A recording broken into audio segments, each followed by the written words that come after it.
You know, it could have been like the Meg, maybe a giant shark just broke free of the underbelly of the ocean and just ate them all in one swallow.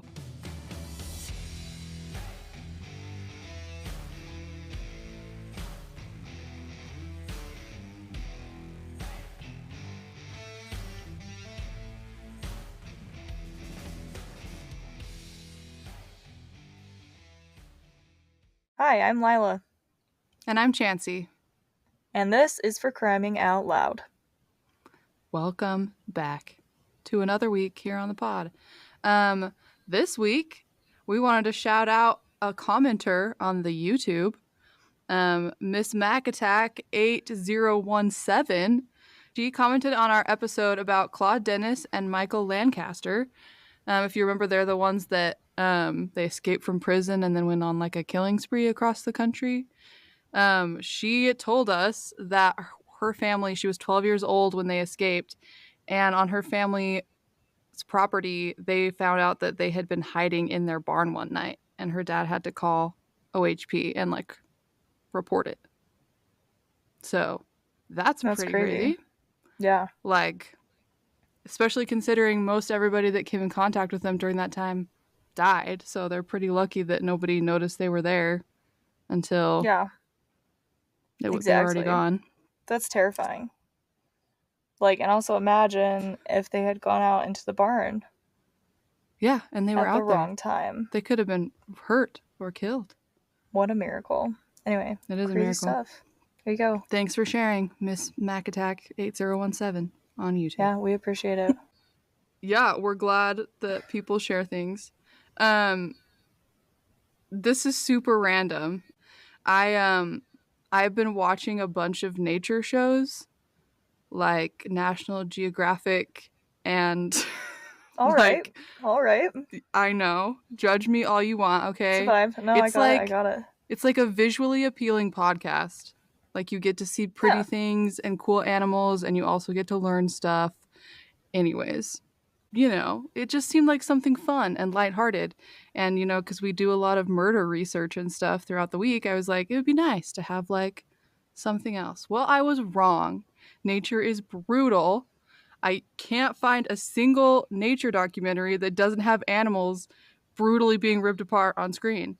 I watched cheetahs eat zebras, and I watched lions eat hyenas, and I watched so many things, and now I'm like anti-nature documentary. I think they shouldn't exist. So, well, I hate to break it to you, but that is the circle of life. Things eat other things. But I want to watch like The Lion King, where there's a happy ending and animals respect each other. Not the whales that die because of fishing equipment in the ocean. Yeah, that's fair. Anyways, that kind of stuff does suck. That was super random and not at all on topic. Murder is everywhere. That's the moral of the story. If anybody has any, nature shows for Chansey, leave it in the comments. Because... yeah, please. Apparently ones with no murders. Please is what she's looking for. I just, sometimes it's more shocking when it's animals because they're just like, they seem cute and fluffy and then they're not. And it's just honestly worse somehow, but it's not at the same time. But yes, Speaking any nature of documentary. Fluffy animals, we were on a walk with our little dog Tilly the other day, and we were walking by this field that's right next to our house, and I was looking out to the right, and I was looking, and I was like, Wyatt, to my husband, Wyatt, there's something coming at us through the grass. All I could see was like the grass moving. Oh my gosh. And then Wyatt just sees a skunk tail, and we started running. We were like, we gotta go. We're like dragging our dog. Anyway, so that was a close call. We almost got sprayed by a skunk the other night, and I was like, ooh. I didn't see the skunk tail. I just saw the grass moving. So I'm glad I had Wyatt there because I'm pretty sure I would have gotten sprayed. It had its like tail up. It was ready, and I was gonna be toast. So that would have been super unfortunate. There's like no way to get that out. But no way. That's good. Glad that didn't happen. Yeah. Me too. That would have been horrible. Especially with our dog. I don't know how you get a dog to get that smell out of them. It's not like a human where you can be like, soak in this for like 15 hours. They ain't gonna stay You put. stay I don't there. even know. Sit in that tomato bath. Exactly. Anyway, Well, okay, there you go. close calls all Nature. around. We are, in a sense, talking about nature somewhat today, although way more indirectly than that. We are going to talk today about a disappearance of a ship. More like not really the ship. The ship was recovered, but the passengers all disappeared. So we're talking about the MV Joyita. I don't know how to say that without sounding like an idiot because it's Spanish and I do not speak Spanish, but it's the MV Joyita. It definitely All needs a right. little bit of not Americanized twang to that, but that's how I'm going to say it because I don't speak Spanish. So, the ship disappeared in 1955 and it had 25 passengers on board. And like I said, the boat would be recovered, but not even a single one of the passengers would ever be found again. So, that's insane. History on this boat, kind of interesting. Some people will probably think this is super boring, but I thought it was kind of interesting, so I'll try to make it quick for those of you that are sleeping while I talk about this ship. But in 1931 was the birth of the Joyita, and it was owned by Roland West, who commissioned it to be built. And he at the time was a famous Hollywood director. And he named this ship after his wife, Jewel Carmenel. And Joyita apparently means little jewel in Spanish. So there you go. Cute little name after his wife. That is a cute little name. Yeah, it is cute. I was like, how romantic. So the Joyita was built as a luxury yacht, and it was 69 feet long. And I don't know anything about yachts, and so I was curious if that's a big yacht or a little yacht. And I looked it up, and apparently if you have a super yacht, it's 120 to 200 feet long. And an average yacht is 33 to 45 feet long. So this yacht was somewhere in between an average yacht and a super yacht. It was above average, didn't qualify as a super yacht. Okay. So it's big, but not giant. Big, but not huge. Cool. So during the 1930s, the ship spent most of its time cruising along the West Coast. In 1936, the boat was sold to Milton E. Beacon, and he spent time in it going on trips to Mexico. By October of 1941, the ship was acquired by the United States Navy and taken to Pearl Harbor, and she became outfitted as a yard patrol boat. And that happened just a few months before the attack of Pearl Harbor. So it was actually there during Pearl Harbor and was used by the Navy until the end of World War II. Kind of interesting.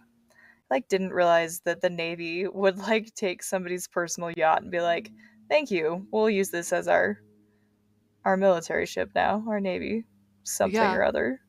I did not know that that's a thing that happened during World War II, that they just started appropriating boats and stuff. Yeah, and I was Googling it. I was trying to get more information, if they just took it and were like, haha, it's ours now. I don't know. I couldn't tell if they did that or if they bought it off of the owner, but I don't know. Anyway, so yeah, it did its time in the World War II. At one point during its service, she ran aground and was heavily damaged, but they repaired it and kind of moved on, and everything was fine. In 1948, she was no longer needed by the Navy and was sold to the Lewis brothers. And at this point, the ship had gone through some upgrades, and it now had 2 engines and 2 extra diesel engines for generators. So this ship doesn't stay anywhere for very long. It was built in 1931, and 15 years later, it's already gone through a billion people's hands. Apparently nobody wanted the Joyita. Didn't work out very well. It was pre-cursed. So in 1950, it was sold to Dr. Catherine Lumala, who was a professor at the University of Hawaii. and she chartered the boat to a friend. His name was Captain Thomas H. Miller, and he lived in Samoa. And he ended up using this ship as a trading and fishing charter boat, and he was the one that was the captain of the boat at the time of its disappearance. So, the voyage that would be its final voyage was on October 2nd. Well, it was scheduled to be on October 2nd, and the trip ended up being delayed because the engine clutch was failing, which I don't really know what that was. I Googled it and I don't understand boat stuff. So if y'all understand, that's great. If not, I don't know. Something failed, made it so they couldn't go on one of the engines. Anyway, this was a round trip bound for Tikala, which is like an island that's like an American territory. And it's about 270 miles away from Samoa, where they're taking off. So the trip was postponed because of the problems with the engine clutch failing, and instead they ended up setting sail on October 3rd, 1955. And despite this delay, the port engine was still dysfunctional when they set sail. So they really only had one functioning engine. And I looked this up and I was like, was this like a terrible choice on the part of Captain Thomas Miller? And according to the Googles and what I found out is that like basically it wasn't his best choice. So like the trip was like able to happen. It was like the boat was capable of doing that, but it was a little sketchy. Like they didn't have full functioning ability in their ship with one engine. So that's kind of the Like if first thing you that went wrong. They shouldn't have gone on this trip with one like engine. if you took it to your boat mechanic would be like 10 out of 10 don't recommend you taking this boat thingy that far. But they did it Yeah. anyways. It was like an emergency situation, you would be fine to try and like take it back to land. But like setting sail on just a new excursion where like you have the choice of just not going was not a great idea. So, I'm just going to put this out there. As a person who frequently has a vehicle that breaks down in random places, if I had somebody telling me, like, you're going to be trapped in the middle of the ocean if this boat doesn't work, and it yeah, probably won't, right. I would be like, nah, man, I think I'd rather not die. I'll pay Well, attention to that. and that's the thing that sucks is like I was trying to figure out why it was so important that they took this trip, and honestly the only thing that was really pushing them to go was the fact that the Captain Miller, was basically like super broke, and so he needed the money of the passengers. Like he needed to make money off of this trip. He was relying on that money to pay his bills, and so Couldn't he he took just the find risk. a group of people that needed to go somewhere safer? I don't know, somewhere I don't know, closer? or like delay it a few more days and get your boat fixed. I don't know. Yeah. So they're off to a bad start. When they go, there is 16 crew members and 9 other passengers on the boat. And among these passengers, there was a government official of some sort, a doctor that was going to perform an amputation, and then there was a family of 4, and the 2 children of that family were ages 3 and 9. And then there was also a radio operator among those 9 crew members, or passengers, I mean, passengers. Among those 9 passengers. So, really sad that there was children. I like was really bummed when I saw that. I was like, man, little That is a family of real bummer. 4. So, obviously a bummer for all of them, but yeah. The ship was carrying medical supplies, timber, and there was like 80 45-gallon oil drums on there, but they were all empty, and they obviously had food. So the voyage was supposed to take somewhere between 41 and 48 hours, and it was supposed to arrive just 2 days later on October 5th.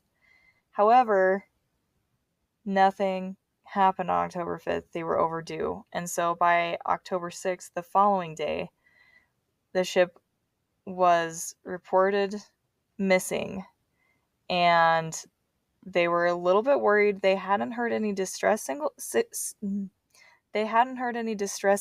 from the ship, and so they sent out a search and rescue team.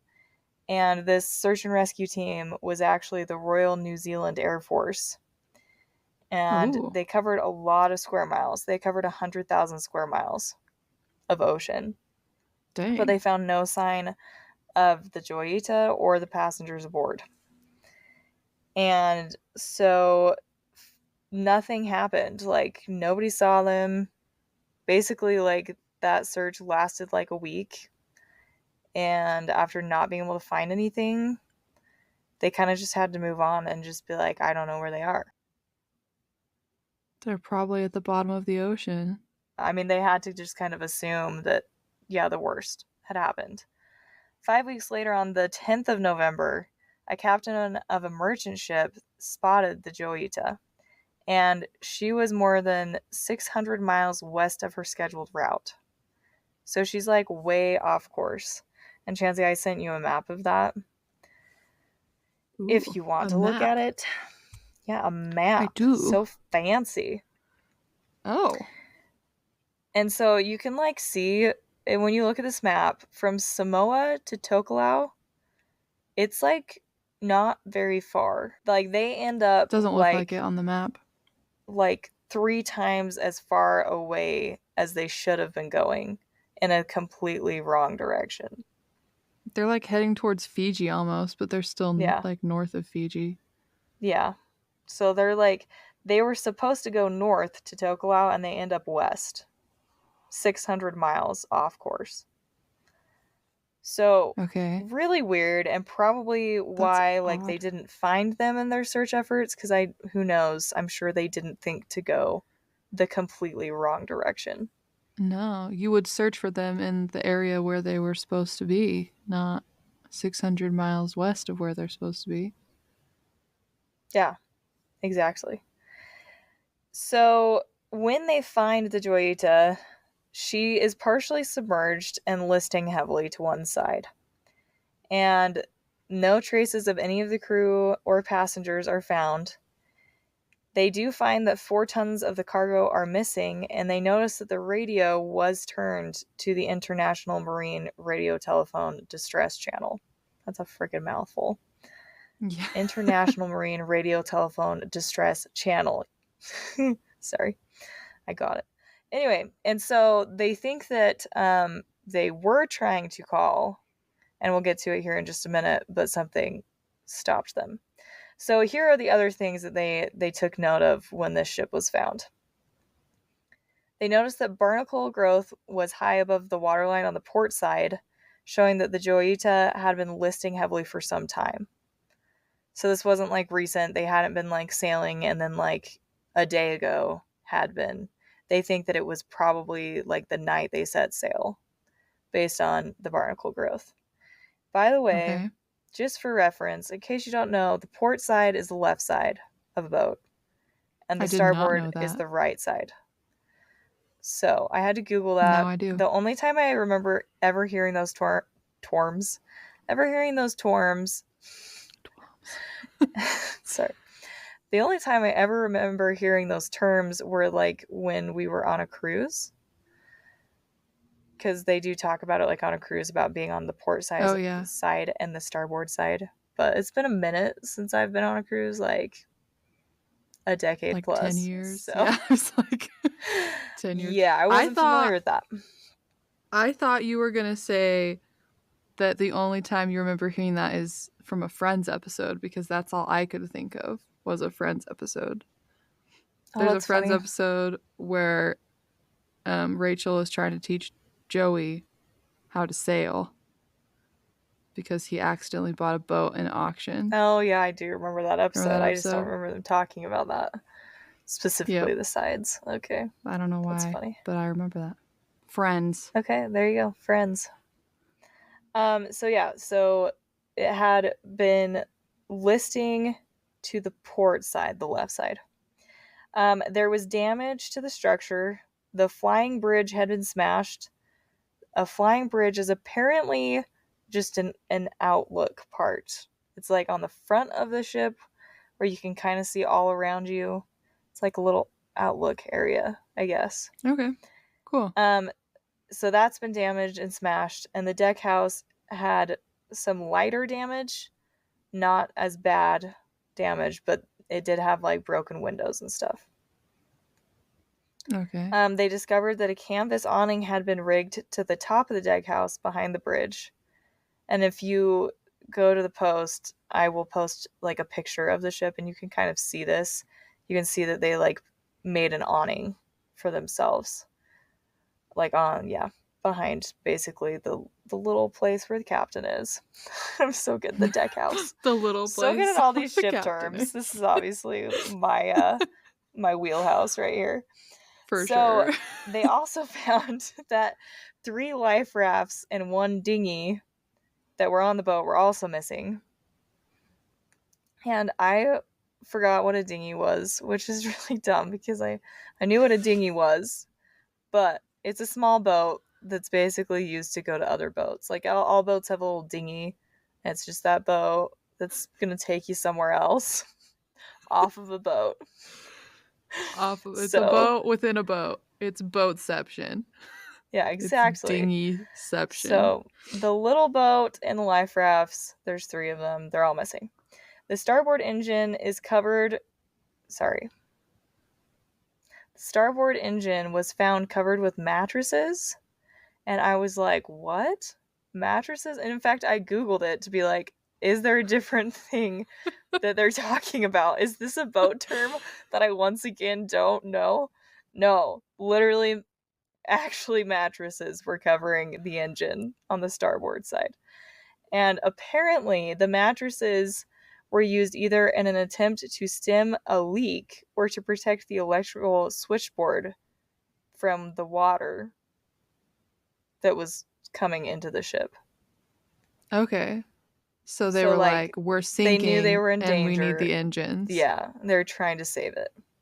Okay. Um, And mattresses were their best option. That makes sense. yeah. So that was the engine that was fully functional. And remember the other engine that they had set sail with, this was the port engine. It still was not working when the ship was discovered. And in fact, it was like taken apart. Like they had tried to re-look at it and be like, what do? We need a freaking engine. So, Yeah, I engines mean, are a that's how no-go. boats work. Boats need Yeah, that's engines how or you they move. just That's how float. you get places. Another term that I don't know, but I'll do my best to explain, the auxiliary pump had been rigged in the engine room, but not connected. From my understanding of basically nothing that I understand about boats, is that essentially this would have been a backup pump that's used to like cool and circulate water from coolant lines to like a heater core. And I don't super understand how boats function, but I think about it kind of like how you were saying cars earlier. I was like trying to think about the fact that like cars need coolant as well to make sure they don't like overheat and stuff, and I'm sure a boat Yeah. functions the same way. So something along those lines, they were trying to fix that too, but were unable to connect it. Although, like I said, the radio was tuned to a distress signal. What they found when they examined the boat is that the radio cable had actually been damaged. And so they had been sending out a distress signal, but because of the damage to the radio cable, that signal would have only made it about 2 miles away. That's a real bummer. Yeah. So they thought that they were like sending it out and that nobody was responding, but in reality, there was nobody 2 miles away from them. So that was, I I just was feel like like, this is I'm not that I'm sucks. laughing because it's just like the worst. Like we've all had situations where we're like we think everything's going good and it's not, Yeah, you know. exactly. They found upon looking, yeah, they found when they looked in the captain's cabin that the electrical clocks had all stopped at 10:25. And they also noticed that all of the light switches in the cabin had all been left on, which seemed to them to indicate that whatever had happened at night because they had all the lights on and it was 10:25, Okay, that makes which sense. seems to, yeah, PM, I guess. That tracks. The navigational equipment was all missing, along with the firearm that Captain Miller kept in the boat. Okay, So, so this is a random question taking us back. How many people total were there on the boat? yeah, there's 25 people. 2 of those are children. And most of them are crew members that would have been trained on a Okay. boat. So,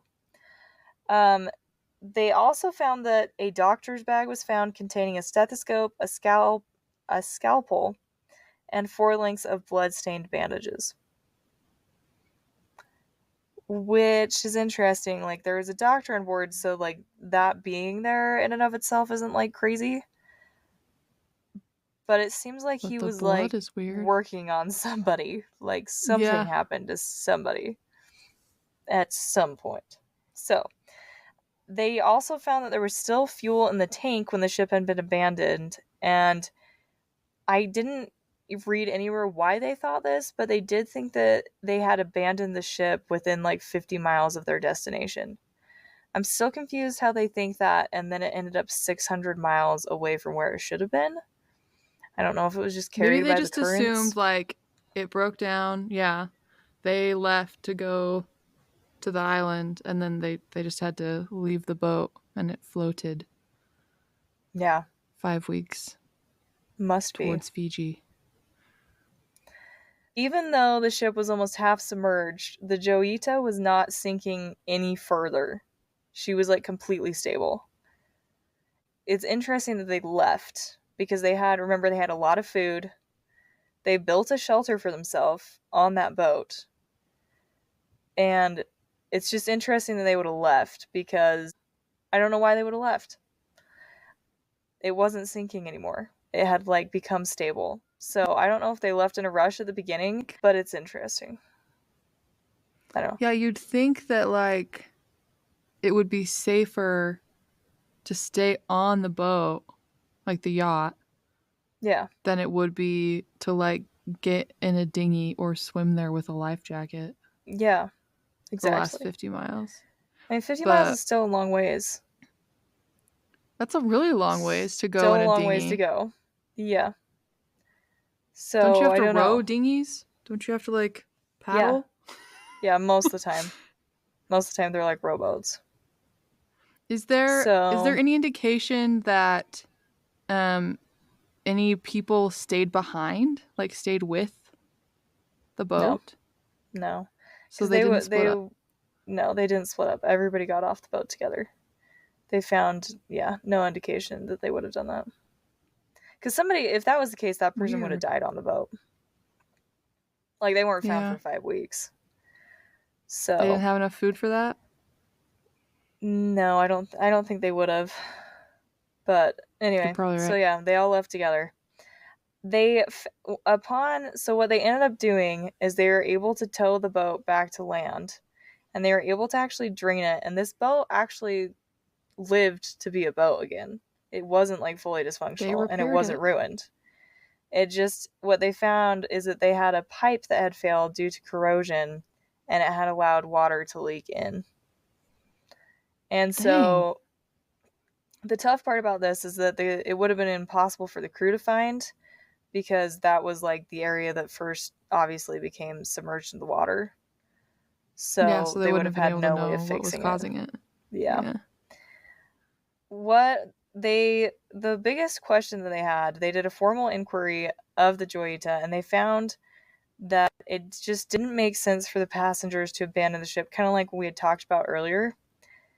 A formal inquiry of the Joyita found that it really didn't make sense for the passengers to leave the ship because, like we'd said before, it wasn't going anywhere. They deemed it basically unsinkable because the ship had a cork lining, and that, like, literally made it impossible to sink. The ship was never going to sink. And Captain Miller would have known that. And so that's why they were like, why would they leave? Because Captain Miller would have known that that ship wasn't going anywhere. And it seems like they did know that, because it seems like they made an awning on the ship, almost like they were camping out for a minute, like trying to wait for some help. Yeah. But I guess this is the part that confuses me is they searched the area like a day later. They would have seen them if they made it that close to where they were supposed to be going. They would have found the ship sitting there with all the passengers on it, just chilling, waiting for help. So why, when they covered 100,000 square miles of ocean, were they unable to see the boat? Yeah, why didn't they see it? Where was it? Because it seems like they would have found it.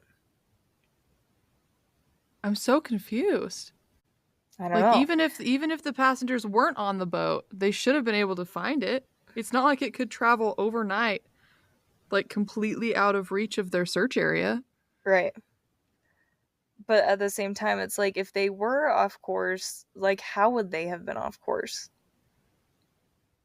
You know what I mean? Like how would they even end up 600 miles in the wrong direction?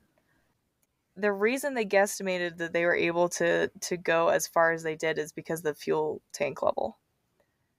They assumed that Okay. if they had been going on course with the amount of fuel that they had, they would have been only about 50 miles away with what they had left in their fuel tank. That's what they Okay, so that guessed. makes sense. So they said that like according to the amount of fuel that they had used, it would have taken them about 200 and something miles away is all. So still remains a mystery how they would have been 600 miles away. Unless somehow the entire crew was just going the wrong way. Nobody noticed that they were going literally the opposite direction of their destination. I mean, which could be possible, but at the same time, like still, how did it end up 600 miles away? I Like, I feel like still I don't need to understand that. They only understand, had enough fuel to get to, like, they'd only used enough fuel to get, like, low, like, 220 miles, I think is what they guessed. And they ended up 3 times further than that. I don't know if there's, like, a current, like, some kind of, like, I'm sure there that's is. strong that would have carried them the rest of the way.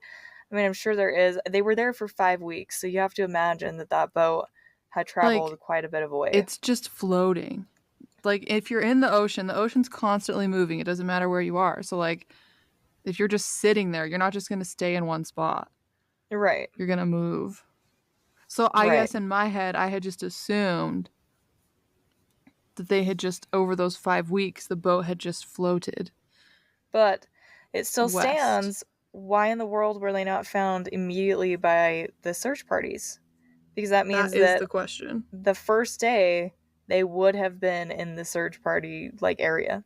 They would not have been out of that 100,000 square miles that they searched. So here are the theories that people have come up with, and none of them make sense. And none of them can explain why they didn't find anything to explain where these people were. First theory that they have, and it's really vague, is basically just the idea that Captain Miller died or became really severely injured to the point that he was unable to like be a part of any decision making. And that maybe the crew thought that they were going down with the ship. They theorized that maybe Captain Miller was the only one that knew that it had the buoyancy that it did and that he knew it wasn't going to sink, but he was injured or dead and had no way of telling anybody that, hey, it's not actually going to sink. That's theory number I one. mean, How maybe. he came to be injured or dead, I don't understand. I was like, did like an asteroid did like an asteroid fall from the sky and Yeah. just hit him right on his head and then he died? Like, how else would he have been hurt? Yeah. Which leads us to kind of going along with that. Some people believe that there was mutiny that happened. I love that word. It sounds like pirates. Um, Mutiny basically just means when you have like a disagreement out at sea and it doesn't get taken care of politely. So they believe that like a fight would have ensued and that Captain Miller was possibly injured and that his first mate was then charged to call the shots. And apparently this like first mate was somebody that he had butted heads with quite frequently. Like, they were known to kind of have like a rocky relationship. So it's also sometimes like theories popped up too that it was just like those two butted heads got in it, and then yeah, Captain Miller was so injured that he couldn't help the crew out anymore. Who knows? I mean, that's an interesting That theory. still seems like not very believable, but it's this or basically two other theories. Some people believe that pirates jumped the ship, and I guess that explains some of the damage to the ship, because that's my question. If this ship just started sinking, why was like parts of the ship smashed and broken? Yeah, that's like, it doesn't Like, make if it was just sense. like they're just going along and then all of a sudden it's like, oh, we're sinking. I mean, I guess if there was like some kind of reef or rock or something around, but it was like the part that wasn't submerged that was damaged. Yeah, it's like something fell on So, it. yeah. So the pirate thing kind of makes sense because some people think that the pirates like rammed them and then stormed them. But I don't think that makes sense, because why would the pirates like all of their like getaway boats are gone, right? They're like life Yeah. rafts. They're gone. Why would pirates have like are pirates taking them away on life rafts? That seems dumb. Yeah. Doesn't make any sense to me. And Did they also steal like all the people?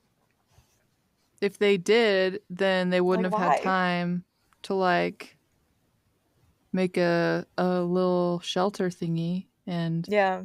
potentially bandage somebody's wounds or whatever. Yeah. So that doesn't make sense.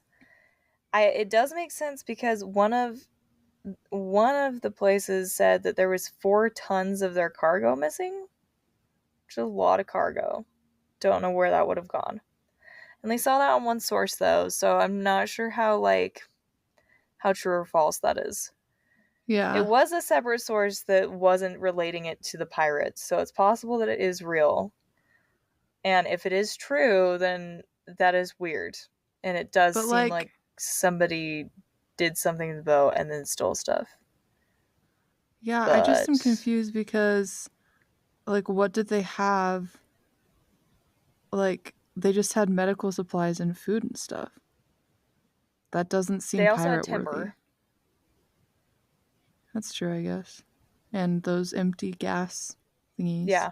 I mean, somebody could have thought that those were full of oil. There was 80 of those oil drums.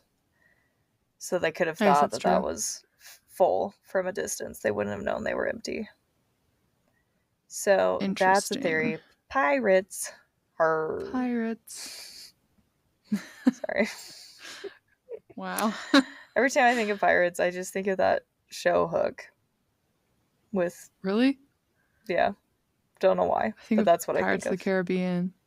It's like No, every not me. time. I'm weird. I think of Hook. Captain Jack Anyway, Sparrow's like the best pirate ever. he is. I mean, I should think of that, but I don't for whatever reason. The last theory that people have put forth is that apparently they think it could have been the Japanese, and they speculate that since they were traveling through like a fleet of Japanese like fishing boats, that maybe they had seen something that they weren't supposed to see, and so they like rammed the boat and tried to like get rid of the evidence, basically. Having flashbacks Interesting. to Dial of Pass and the whole conspiracy theories there, and I'm like, I it's a know. little bit of a stretch for It's me. always it's always the government. I don't Some think the government government got somewhere. involved on this one. Anyway, so those are kind of theories that people have thought, but basically, like that's it. Um, they disappeared. They never found anybody, and they never found any traces of like their life rafts or like anything. It's just they're gone. That's And I just would think that if they took off in those life rafts and then like got drowned, I would think that the life rafts would still be floating, because isn't that the purpose of a life raft? yes. I would imagine that yeah, they Like would you probably would think find that their some evidence. bodies would probably have sunk to the bottom of the ocean, but you think there'd be some evidence that they had been somewhere. Yeah, you'd think. Well, that's what's so weird. I just have so many there's two parts of this that I don't understand. I don't understand the damage to the boat. No. Maybe it was people boarding them, but that still seems weird to me that it was like once, I don't know. Maybe I just don't understand the anatomy of a boat very well, but I was confused I about how the definitely flying don't, bridge but I don't understand either. got hit by something. But the Yeah. other thing is like it's weird that they abandoned the ship at all. Mhm. Even if Yeah. pirates had come like and taken 4 tons of their stuff, like did the pirates kill all of them and then just dump them? There'd be evidence of that. They wouldn't all sink Yeah. if like they were There would be killed. something. Yeah. Exactly. Well, and to me it's like I just don't get the most likely theory in my mind is like they start to sink and then they camp out for a couple days and then no help is coming because they don't understand that their radio signal is broken, and they decide that it's just going to be best for everybody to just do the 50 miles on a little dinghy. That's my And only thing. that's the only thing I can think of, but still, like we were talking about, where's the evidence of like their freaking life rafts and their dinghy would have washed up somewhere? They were only 50 miles away. There would have been evidence of it somewhere. And it doesn't explain the damage to the ship or like the fact that somebody was injured. Yeah. Well, like I could see like something happening, I have no idea what, and like the boat gets damaged and in whatever's happening somebody gets injured a little bit or whatever and they have to patch them up, and I can see like them floating for a little bit waiting for help, either realizing the radio's not working or that nobody's coming or whatever, and then deciding, you know what, we have navigational tools, we have life rafts and a dinghy, let's just do it, let's just get on it, and we'll get there, we'll just have to do it the long way. I can see that happening. I just don't understand where everybody went. Yeah, it's just weird. There should be some evidence. Say that they abandoned ship and they went on the dinghy. Where's the dinghy? Where's the people in the dinghy? Where's the life raft?